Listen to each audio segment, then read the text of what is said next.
Alors tout à l'heure ça a coupé donc je sais plus trop exactement où j'en étais, mais je sais qu'il y avait encore autre chose que je voulais dire qui pour moi est très important. C'est que parfois dans la vie, quand il nous arrive un événement tel et aussi douloureux, on va pas forcément tout de suite réaliser et prendre conscience de l'ampleur de ce qui nous arrive. Je m'explique, je vais parler de mon vécu plus précisément. Donc quand mon papa est mort, j'ai pas réalisé tout de suite comme ça, clac, que c'était quelque chose de difficile. En fait pour moi c'était comme quelque chose de, pas de normal, mais si tu veux c'était un peu comme le déroulement de la vie qui se passait comme ça. Si c'était arrivé à quelqu'un d'autre, j'aurais trouvé ça vraiment horrible, hyper dur. Je me serais dit mais comment la personne va-t-elle faire pour s'en sortir, pour surmonter ça, tellement c'est dur. Mais pour moi, j'arrivais pas à me le dire. Et ça, c'est quelque chose, si tu traverses un événement, une situation de ce type, qu'importe les détails de la situation, on s'en fiche. Sache vraiment une chose, c'est que tu as le droit de souffrir de ça.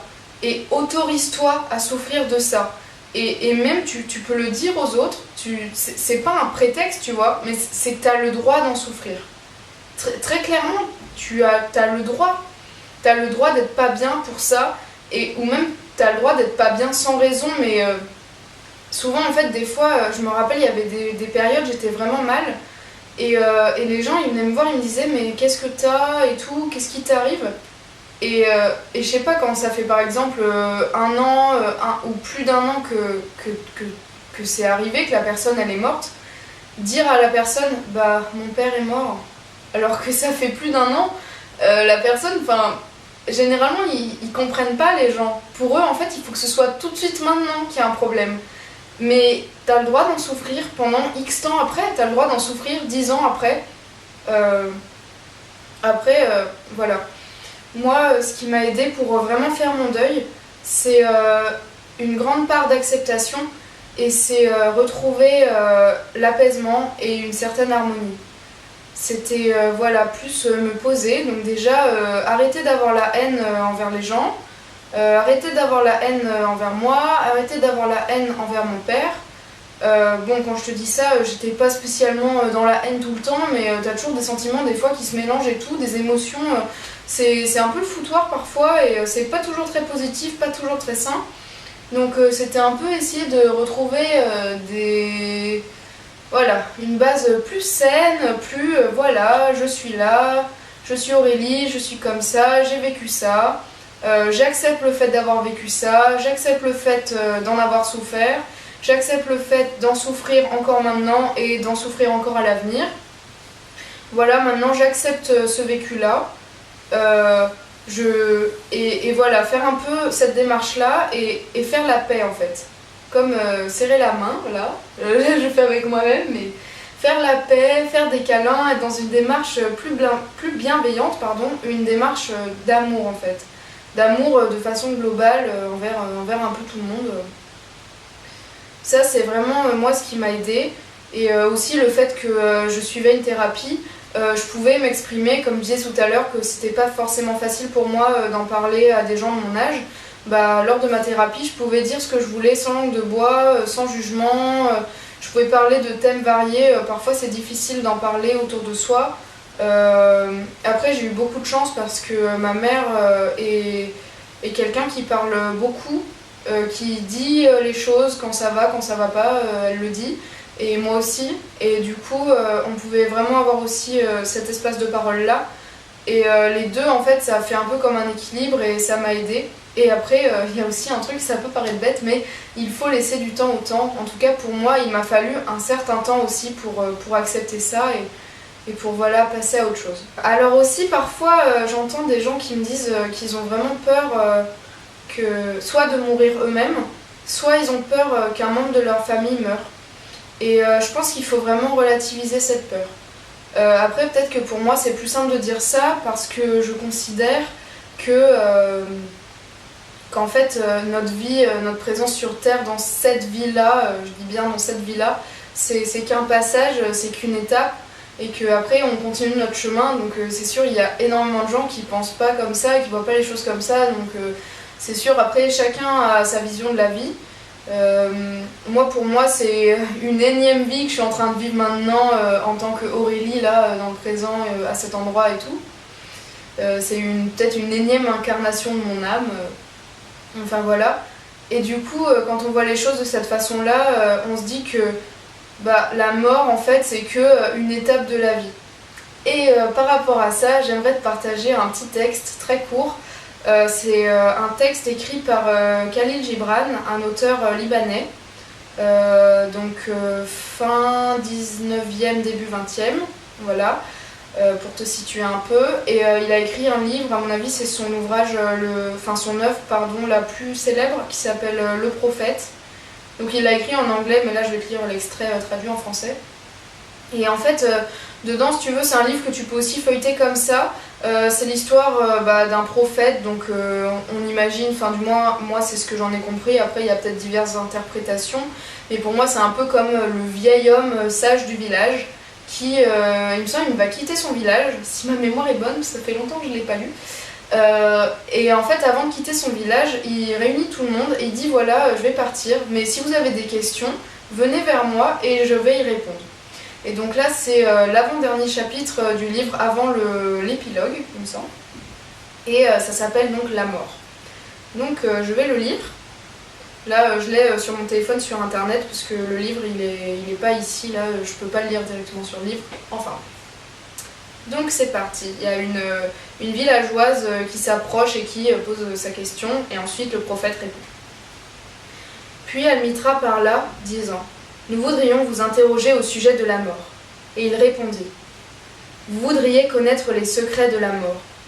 Mais comment le trouverez-vous sinon en cherchant au cœur même de la vie? Le hibou, dont les yeux perçant la nuit sont aveugles le jour, ne peut révéler le mystère de la lumière. Et si vous voulez vraiment apercevoir l'esprit de la mort, ouvrez grand votre cœur dans le corps de la vie. Car la vie et la mort sont une, de même que le fleuve et l'océan sont un. Dans les profondeurs de vos espoirs et de vos désirs réside votre silencieuse connaissance de l'au-delà. Et comme des graines rêvant sous la neige, votre cœur rêve du printemps. Ayez confiance dans les rêves, car en eux est cachée la porte de l'éternité. Votre peur de la mort n'est autre que le frémissement du berger, alors qu'il se tient devant le roi dont la main va se poser sur lui pour l'honorer. Le berger n'est-il pas enchanté, malgré son tremblement, de porter la marque du roi? Pourtant, n'est-il pas plus conscient encore de sa crainte? Car qu'est-ce que mourir, si ce n'est être debout, nu, face au vent, et fondre dans le soleil? Et qu'est-ce que cesser de respirer, sinon libérer le souffle de ces marées tempétueuses, afin qu'il s'élève et se dilate, et recherche Dieu sans entrave? C'est seulement quand vous aurez bu à la rivière du silence que vous chanterez vraiment. Et quand vous aurez atteint le sommet de la montagne, vous commencerez votre ascension. Et quand la terre réclamera vos membres, alors vous danserez vraiment. Voilà pour ce texte. Donc je mettrai la source en barre d'informations de la vidéo. J'ai trouvé ce texte sur internet, sur Wikisource, c'est un endroit où on peut lire des œuvres gratuitement. Donc je vous recommande, si ça vous intéresse, c'est très chouette. C'est très pratique aussi si vous faites des études des études littéraires, que ce soit au lycée si vous en avez besoin, dans le supérieur, qu'importe, au collège, ça sert toujours.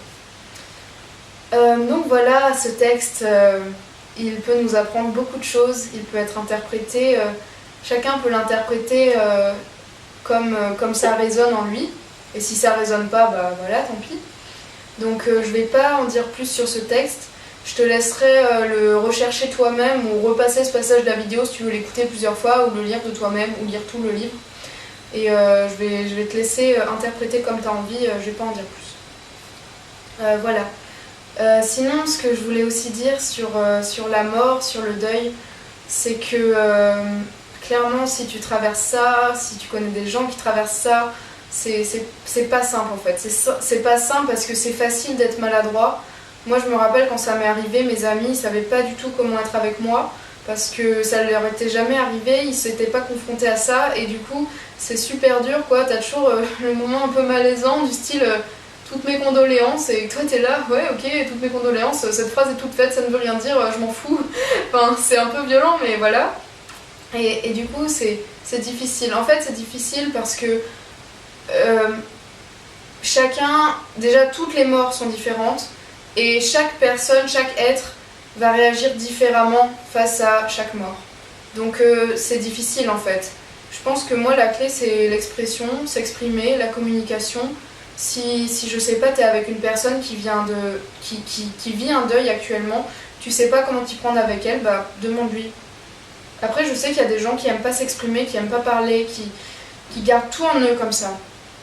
Mais donc si c'est leur mode de fonctionnement, qu'ils le vivent bien, que ça va bien pour eux, tant mieux. Et dans ce cas-là, bah, c'est peut-être un peu compliqué aussi pour leur entourage de savoir à quoi s'en tenir et quoi faire pour vraiment les aider ou que ça se passe bien. Mais moi franchement, je pense, quand on est dans la bienveillance, dans la compassion de l'autre, dans l'amour, dans l'accueil, dans l'acceptation, même si l'autre il peut réagir parfois un peu brutalement envers soi, je pense que c'est toujours bien d'aller vers l'autre, de faire des pas vers l'autre en fait. Et quand on est dans une situation douloureuse, je trouve que c'est toujours bien aussi de faire un pas vers soi. Et de s'apporter de l'amour, de se faire des câlins. Ça rejoint un peu ma dernière vidéo sur la douceur, mais cette vidéo, franchement, j'en suis tellement fière. Je crois que c'est la première vidéo de ma chaîne qui me ressemble autant et dans laquelle j'ai pu exprimer autant de douceur et à tel point ce que je voulais vraiment exprimer. Donc ouais, clairement, faut être doux envers soi. Même si c'est très dur, même si on est tourmenté, il y a la tempête en nous, et on met sur pause. On prend le temps, prendre le temps, ça c'est hyper important de prendre le temps. On s'écoute et on se donne cet amour. S'il nous manque de l'amour, qui mieux que nous-mêmes pour nous l'apporter quoi. Quand on est soi-même déjà dans la haine ou dans le mal-être et qu'on est là, je veux de l'amour, je suis en manque d'amour, je me sens seule, je suis pas bien. Mais déjà avec soi-même, comme on peut être nombreux, enfin ça veut rien dire dit comme ça, mais ça veut dire toute la chaleur qu'on peut s'apporter soi-même déjà. Parce que, en fin de compte, on ne peut pas vraiment attendre des autres quelque chose que même à soi, on n'est pas capable de s'apporter. Donc déjà, il faut pouvoir s'apporter à soi de la compassion, de la compréhension, de dire « D'accord, ce que tu vis, c'est dur. Ce que je vis, c'est dur. Et ok, c'est pas grave. Ok, un tel, il comprend pas ce que je vis. Bah c'est pas grave, il a le droit de pas comprendre. Et moi, il faut aussi que j'accepte le fait que pas tout le monde puisse me comprendre. Il ne faut pas tout de suite faire le Calimero, je suis incompris. Même si, parfois, c'est important aussi de passer par là. Je pense que toutes les étapes par lesquelles on passe sont importantes. Alors, du coup, voilà, je te retrouve parce que ça a coupé. Pour la petite histoire, le tournage de cette vidéo est un peu compliqué étant donné que j'ai dû la tourner en 3 fois. Car j'ai pas un super matériel pour me filmer et du coup, ça me permet pas d'enregistrer dans des conditions optimales et je peux pas parler trop longtemps parce qu'après ça coupe. Mais du coup, malgré le fait que cette vidéo ce soit le bazar complet, que ce soit un mélange de témoignages, un peu de peut-être mes conseils, de mes pensées, bref, en gros c'est un peu ce que j'ai pu donner au moment où je me suis mise sur mon lit devant mon appareil photo pour te parler. C'est un peu tout ce qui est sorti à ce moment-là, dans l'énergie du moment et de l'instant. Du coup, pour conclure cette vidéo, parce qu'elle est déjà très très longue et c'est le bazar, voilà, maintenant, juste pour conclure. Voilà, donc si vraiment je dois te dire juste quelques dernières choses avant de finir cette vidéo, c'est prends soin de toi. Prends soin de toi. Prends du temps pour toi. Et accorde-toi du temps. Accorde du temps à la fois à ton corps et à ton esprit, à ton âme. Accorde du temps à toute la personne que tu es. Et ça n'a pas spécialement de rapport avec le deuil, ce que je veux dire, mais prends conscience de ta valeur. Prends conscience de à quel point tu as une grande valeur. Tu as énormément de valeur et comme ta vie est importante aussi. Et comme tu es une personne importante. Prends bien conscience de ça. pense-y vraiment. Voilà aussi, donc accepte et accueille tes émotions, tes sentiments. Tu te sens nostalgique, mélancolique, triste, en colère. Accueille tout ça, accueille. Tu vois, essaye d'être dans l'accueil, dans une énergie d'accueil. J'arrête pas de répéter ce mot, mais c'est tellement important, tu vois. Accueillir, je trouve, c'est le premier pas pour accepter. Au lieu de rejeter certaines émotions, certaines sensations, certains sentiments, accueille-les, laisse-les venir à toi et laisse-les repartir, comme ils sont venus. Aussi, ce que je voulais dire, c'est que t'es pas tout seul. Toi là qui me regarde, t'es vraiment pas tout seul. Y a tellement de gens qui traversent tellement de choses. Alors bien sûr, ton histoire à toi particulière, il y a peut-être que toi qui l'as vécu comme ça. Et certainement, parce qu'on est tous uniques, et ce qu'on vit, c'est unique aussi. Unique dans ses spécificités du moment, etc. Mais sache que t'es pas seul. Tu vis un deuil, t'es confronté à la mort. Qu'importe, j'ai envie de dire. T'es pas seul. On est plein. C'est juste que on sait pas qu'on est là. Parce que je suis sûre que dans mon entourage, il y a plein de gens qui ont perdu des parents, mais que c'est des personnes, c'est pas mes meilleurs amis. Du coup, j'en ai jamais discuté avec eux. Et j'en ai aucune fichue idée. Parce que quand on se présente, on dit pas salut, je m'appelle Aurélie, et au fait, hey, mon père il est mort il y a 5 ans, ça va? On dit pas ça, tu vois, quand on se présente. Et du coup, ça veut dire que partout autour de toi, il y a plein de gens, même si tu les vois pas, tu vois, tu peux peut-être pas les toucher, tu sais pas, il y a toujours des gens qui ont vécu ce type d'événement, qui ont vécu les mêmes choses que nous. Et bonne nouvelle, c'est que la grande majorité d'entre eux, aujourd'hui, ils vont bien. Aujourd'hui, ils ont avancé, ils avancent, et ça va mieux. Et ça, c'est vraiment ce sur quoi je voudrais peut-être conclure cette vidéo, c'est on en survit. C'est dur. Moi, personnellement, je pense que ça m'a détruite, mais c'est ça qui m'a reconstruite, qui m'a reforgée. C'est ça qui m'a permis de chercher en moi, avec des aides extérieures, telles que une psychologue, ma famille, etc. Pas toute seule. Il y a des gens qui m'ont un peu montré le chemin, mais ensuite, une fois qu'ils m'avaient aiguillée dans mon chemin, c'est moi-même qui ai fait ma route, qui ai avancé, qui ai trouvé les ressources nécessaires en moi. Pense à une chose, tout ce que tu vis, tout ce qui t'est donné de vivre dans cette vie-là présentement, si ça se présente à toi dans les événements qui arrivent comme ça, c'est que tu es capable de le surmonter, et c'est sûrement pour te faire grandir. La vie, c'est comme une grande leçon, et je peux te dire que le nombre de choses que j'ai apprises et le nombre d'apprentissages que je retire de ce décès de mon papa, c'est un truc incroyable. Je crois que j'ai jamais autant évolué, progressé, grandi que par cet événement. J'ai jamais pris autant de recul sur ma vie et sur la vie en général grâce à cet événement. Et j'ai jamais autant apprécié ma vie. Et je me suis jamais autant rendu compte de la valeur à la fois de moi-même et de ma vie, et de la vie avec un grand V en général du vivant, que depuis cet événement. Ça paraît dingue parce que quand on écoute des témoignages, on a toujours l'impression qu'il faut vivre le pire pour se rendre compte et apprécier des petits riens du quotidien.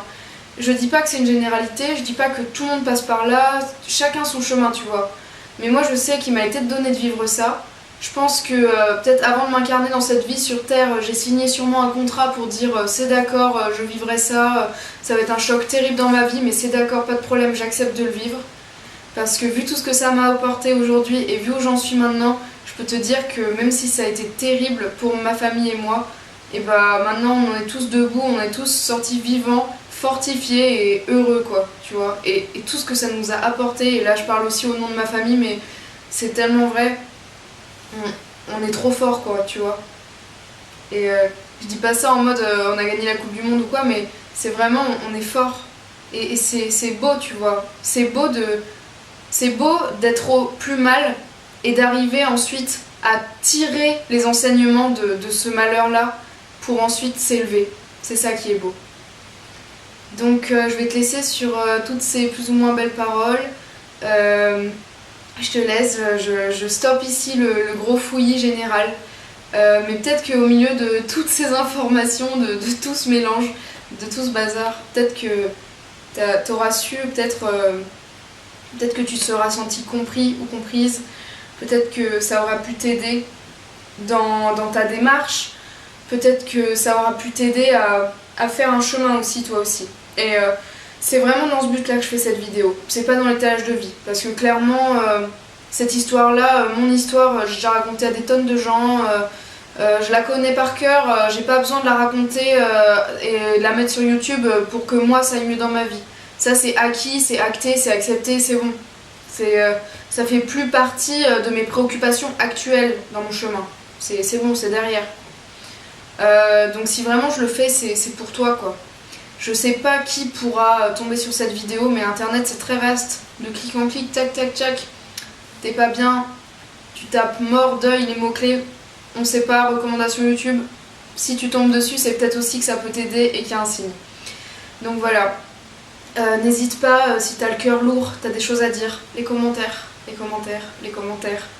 Et on s'écoute, on s'entraide, on est ensemble, clairement on est ensemble. Et on va tous s'en sortir vivants, quoi. On va tous s'en sortir. Et tu vas t'en sortir. Franchement, si j'ai réussi à faire mon deuil, si j'ai su trouver les ressources en moi, mais t'as toutes les ressources en toi pour le faire. Et d'ailleurs là je parle du deuil parce que c'est le sujet, mais si t'es tombé sur cette vidéo et que en ce moment t'es face à un problème où t'as l'impression d'être au pied du mur, la tête contre le mur et que t'arrives à voir aucune issue, qu'importe où tu cherches, recentre-toi sur toi-même. Les solutions, elles sont là, elles sont en toi. Et si c'est trop difficile, fais-toi aider. C'est pas une marque de faiblesse, bien au contraire, c'est une marque de grande force. Sur ce, je te laisse prendre bien soin de toi, je te laisse prendre du temps pour toi. Je te fais plein de gros bisous et voilà. Déploie tes ailes et envole-toi. Bisous, à bientôt.